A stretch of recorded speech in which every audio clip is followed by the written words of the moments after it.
Olá, meu amigo, olá, minha amiga. Estamos de volta agora com a parte número 2 do capítulo 15 de João. Se você não viu a parte número um, pause esse vídeo, vai ali no meu canal do YouTube e assiste a parte um, que é até o versículo 11. E agora nós vamos debater do versículo 12 até o 27. Se você não me conhece, sou Matheus Felipe, eu sou teólogo, sou professor universitário e estou aqui com você para fazer estudos espirituais, ok? Para aprendermos um pouquinho mais do caráter espiritual de Deus. Perfeito? Então vamos lá comigo em João 15, do versículo 12 ao 27. Né? Deixei aqui algumas anotações que eu vou acabar comentando em cima disso, mas é muito interessante que você viu a parte 1 do vídeo, tá? Eu vou considerar isso. E na parte número um, nós falamos muito, por exemplo, ó, vou até voltar aqui, nós falamos muito, e Jesus está falando sobre a videira verdadeira, né? Sobre permanecer, sobre estar firme em Cristo, que é muito diferente do que você ir à igreja todo domingo, todo sábado, você desenvolver a sua leitura bíblica todos os dias, por exemplo, e eu não estou falando que essas coisas são ruins, eu estou falando somente que essas situações, deixa eu até botar mais para cá, eu estou falando que essas situações, elas não resolvem o nosso problema de caráter. Elas ajudam muito, mas elas não resolvem nosso problema de caráter. O que resolve é permanecer na videira verdadeira, que é Jesus Cristo, que é a palavra de Deus, que é o verbo vivo, que é o próprio Deus, que é divino, né? E assim sucessivamente, ok? E no versículo 12, ele já fala assim: o meu mandamento é este. Isso aqui é muito importante, porque ele fala o meu mandamento. É o próprio Jesus falando aqui. Ele fala o meu mandamento, não os meus mandamentos. Então, isso aqui, né? Mais uma vez, Jesus faz isso. Não é a primeira vez e não é a última vez que ele faz isso. De reconfigurar, ressignificar a questão de que os judeus tinham dos 10 mandamentos, por exemplo. Nós cremos que os 10 mandamentos foram feitos pela mão de Deus, por exemplo, os 10, tá? E eles têm um impacto espiritual, moral, ético, comportamental gigante, tá? Mas quando é perguntado para Jesus a expressão exata de Deus na Terra, que é o que nós cremos, ele fala, por exemplo, de amar a Deus sobre todas as coisas e um semelhante a esse, que é amar o próximo como a ti mesmo, certo? Ele fala isso. Ele fala isso, o próprio Deus. Então, nós ressignificamos de que não adianta nada você não cobiçar, você não roubar, você não matar, você honrar teu pai e tua mãe, se você não faz isso com amor. Então, o amor é a chave para esse cumprimento dos mandamentos. E aqui ele traz o meu mandamento é esse, ele traz um só. Por quê? Porque ele está pegando numa parte bem prática daqueles que o escutavam, tá? Então, o mandamento é que vocês amem uns aos outros, assim como eu vos amei. Isso é muito, muito, muito pesado. Por quê? Beleza. Aqui ele traz o amor novamente, certo? A gente está vendo que ele traz o amor novamente. Então, amem uns aos outros. Ele não coloca condições para você amar. Ame os outros se eles forem gente boa. Amem os outros se eles torcerem para o mesmo time que você torce. Amem os outros. Não. É amem os outros. E ele coloca aqui um modus, um como, tá? Isso aqui ó, é como eu vos amei. E como que ele amou? Ele amou com serviço. Né? Aqui, ó, faltou um cedilho aqui. Ele amou com serviço, com humildade, com perdão e com sacrifício. Vamos entender um pouco o que, que é isso, né? A gente entende, através dos evangelhos e através do caráter de Jesus, que a principal forma de amor dele era o serviço. Tá? Era ele fazer coisas. Não que ele não amava quando ele ensinava, não amava quando ele fazia milagres, e que ele não amava quando ele ensinava a Torá, por exemplo, nas sinagogas. Não é isso que eu estou falando. Eu estou falando que o principal, aquilo que é mais evidente, aquilo que é mais humano, digamos assim, barra divino, de Jesus era o serviço. Era aquela questão de Filipenses, né, que ele era Deus, mas não se apegou a isso. né? Ele se colocou na posição de servo e foi obediente até a morte, morte de cruz, né? E essa questão do servo, que já era falada desde Isaías, isso é interessante também a gente lembrar, esse servo sofredor, esse servo perfeito, essa semente de Israel, é um serviço ao povo. Jesus vindo à Terra é um serviço para nós, tá? E é o serviço perfeito. Porque ele se deu, ele se colocou, ele fez, ele consumou, ele é o autor e consumador. Então, assim, ele não veio apenas ajudar, auxiliar, direcionar, como a gente vai falar um pouquinho mais depois. Ele não veio só fazer essas coisas. E são coisas maravilhosas que podemos fazer no nosso dia a dia, mas ele veio servir. Então, assim, ele não falou, não, eu te ajudo a fazer este bolo para o seu café. Não, ele foi lá e fez o bolo para o café e nos entregou, certo? Então, são analogias pequenas, banais, que a gente pode levar para o nosso dia a dia. Então, como eu amo a minha esposa, como eu amo meu esposo, como eu amo meu companheiro, minha companheira, em serviço. Ah, mas a minha linguagem do amor, esqueça isso. Esqueça esse negócio de 5 linguagens do amor. É lógico que a gente tem uma forma, uma maneira que a gente gosta mais de receber e dar amor, né? E eu entendo aquela ideia das 5 linguagens do amor, mas a gente não pode reduzir a isso. Por quê? Porque nós estamos aqui para sermos mais parecidos com Jesus Cristo. E ele tinha essa forma de serviço, tá? Serviço. Ah, será que você pode fazer isso por mim? É, você abdicar do seu tempo para fazer coisas pessoais e fazer por outra pessoa, seja ela quem for, eu falei aqui de companheiro, mas pode ser mãe, pai, filho, desconhecidos, aqueles que mais necessitam, aqueles que são oprimidos, aqueles que são rejeitados, marginalizados. Eles precisam de serviço. É bom você chegar lá e dar palavras de esperança, falar que Jesus ama ele, orar por eles. Isso é maravilhoso, mas eles precisam de serviço. Por isso, assim, quando eu vou ajudar em alguma instituição, em alguma ação social, sim, eu gosto de ajudar financeiramente, com orações, indicações e assim por diante.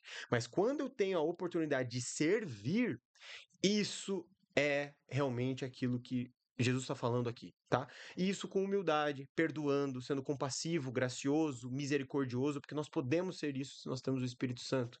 E ali por último, né, aquilo que é mais importante, o sacrifício, né? Nós não entendemos esse sacrifício como sacrificar para adorar, sacrificar animais ou o nosso corpo, não, é nós entregarmos, como Paulo falou em Romanos 12, nosso corpo em sacrifício vivo e culto racional. O que que é isso? É a minha vida é do Senhor, e aí para com, por exemplo, a minha esposa, nós somos um. Então a minha vida é dela também. Eu não faço nada à parte dela. É tudo dela, é tudo nosso. Nós somos um e um em Cristo também. E isso é sacrificar as minhas vontades para crescermos na nossa vontade, na vontade que Deus colocou no nosso coração. E isso aqui é muito importante. Então, isso aqui é o modus operandi, é o modus operandi de como amar.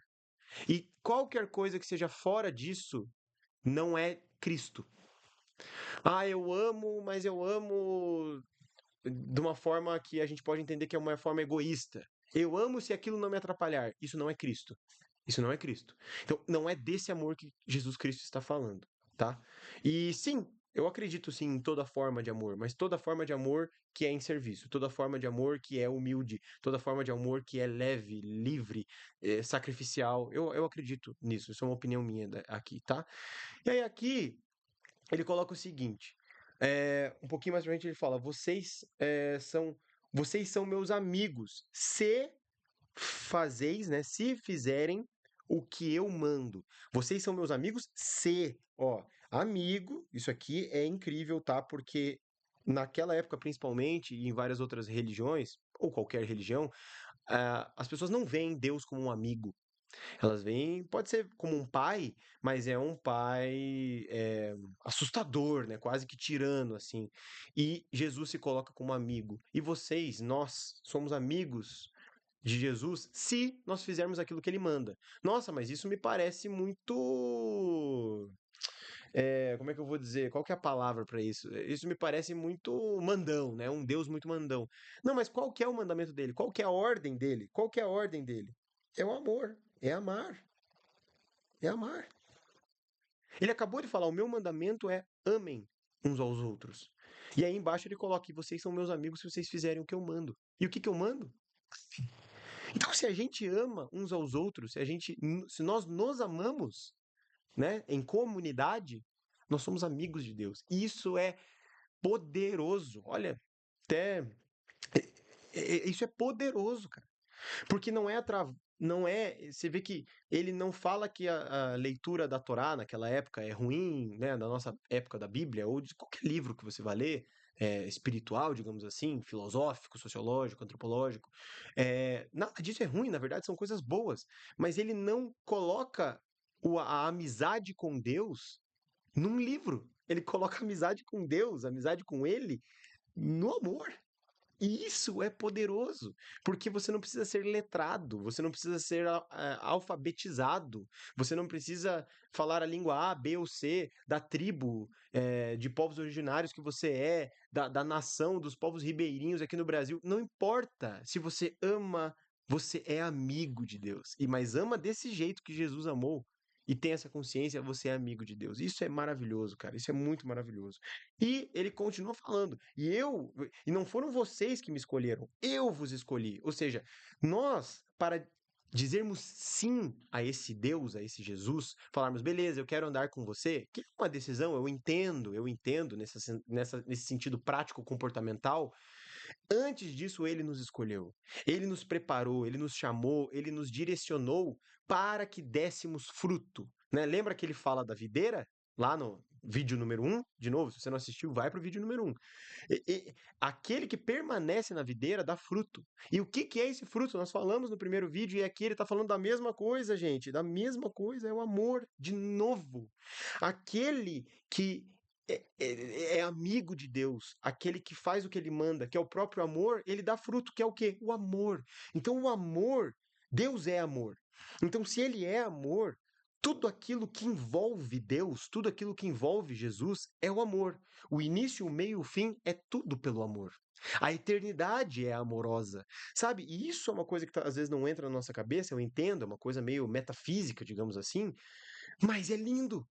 Porque o fato da gente não entender perfeitamente e isso se resumir em amor é a coisa mais maravilhosa, porque ele não é um Deus que ele fica cobrando da gente títulos, diplomas. E eu tô falando, de novo, não é errado você ter, eu tenho alguns, graças a Deus, mas eu não vou levar isso para o céu. Eu não vou levar isso para Deus, eu não vou levar isso para Cristo, eu não vou levar isso nem para o meu próximo. A minha esposa não quer saber quantos títulos eu tenho, quantos diplomas eu tenho. Ela quer saber se eu amo ela ou não e como eu amo ela. E isso é maravilhoso. Isso é maravilhoso, de verdade, pessoal. E no final do texto, vou dar um pulo ali também para a gente não se alongar. Ele vai falar sobre o Espírito de Deus. Ó. Até conseguir colocar na tela. Ele vai falar sobre o Espírito de Deus. Ele fala assim: quando vier o Consolador, quem é o Consolador? É o Espírito de Deus, tá? O Espírito de Deus é o Consolador. É o Espírito da verdade, ó, da verdade. Isso aqui é legal também, ó, saber que a verdade é esse Espírito de Deus, que ele não é mentiroso, que ele não é criado, que ele não é uma fantasia, ele é verdadeiro. Ele dará testemunho de mim, e vocês também testemunharão, porque estão comigo desde o princípio. O que é isso? O que é testemunho, pessoal?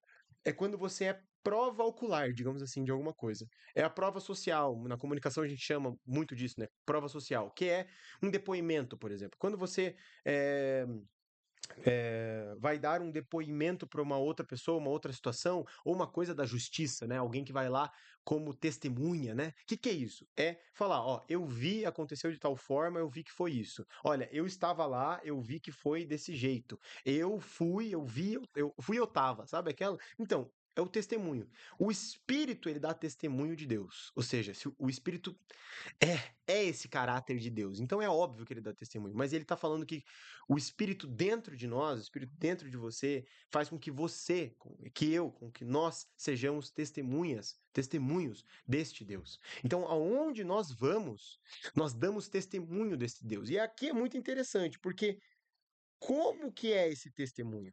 Lógico, ele pode ser através de uma história, pode ser através de um milagre, pode ser através de uma pregação, né? A gente chama isso, né, comumente falando pregação, mas é algo que aconteceu na sua vida, que Deus foi muito bom, que as coisas se conectaram, que Deus deu livramento, que ele te salvou e assim por diante. Mas neste contexto, qual foi a palavra mais utilizada e a mais enfática por Jesus? Foi amor. Então, o que é dar testemunho de Deus, gente? É amar. É amar. É amar como ele amou. Olha que legal, a gente volta para o mesmo ponto, e daí parece redundante, mas eu falo, isso aqui é maravilhoso. E ele fala: vocês darão testemunhos de mim, porque vocês estão comigo desde o princípio. Ou seja, nós estamos em comunhão com Deus. E o que que eu vejo nisso? Que se nós estamos em amor, nós temos comunhão com Deus. Se nós estamos em amor, nós temos comunhão com o nosso próximo. E amor, amor, amor, amor, isso é o que deve envolver a vida de uma pessoa que é espiritual. E aqui com base em Cristo. Isso é maravilhoso.